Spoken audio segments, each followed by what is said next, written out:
Homer bought a lottery ticket and took it to Moe's Tavern, only to find out he'd actually won $200,000. Carl quickly volunteered to go claim the prize.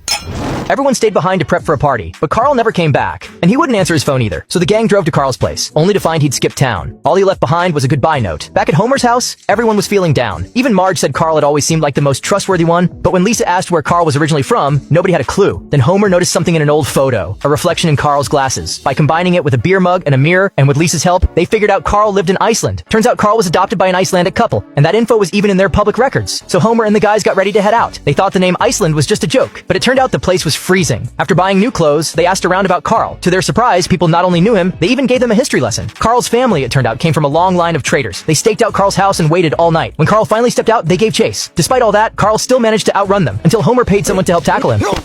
They tried to break him down with bad food. Carl finally confessed. He used the money to buy a lost page from an ancient book that could clear his family's name. He also admitted he never really saw Lenny or Homer as friends. That crushed Lenny. The two of them even got into a fight, but it was too late. Carl had already spent all the money on that page. The gang took the page back to Marge and told her the bad news. But Marge said they might as well read it, so they started learning the old language to translate it. Turns out Carl's family was even worse than the history books claimed, and Carl fit right in with that legacy. Still, they gathered the people of Iceland and asked them to let go of the past. They shared the good things Carl had done. Eventually, the town chose to forgive Carl's family. Carl himself felt real remorse. In the end, they all made up, but the awkwardness still lingered.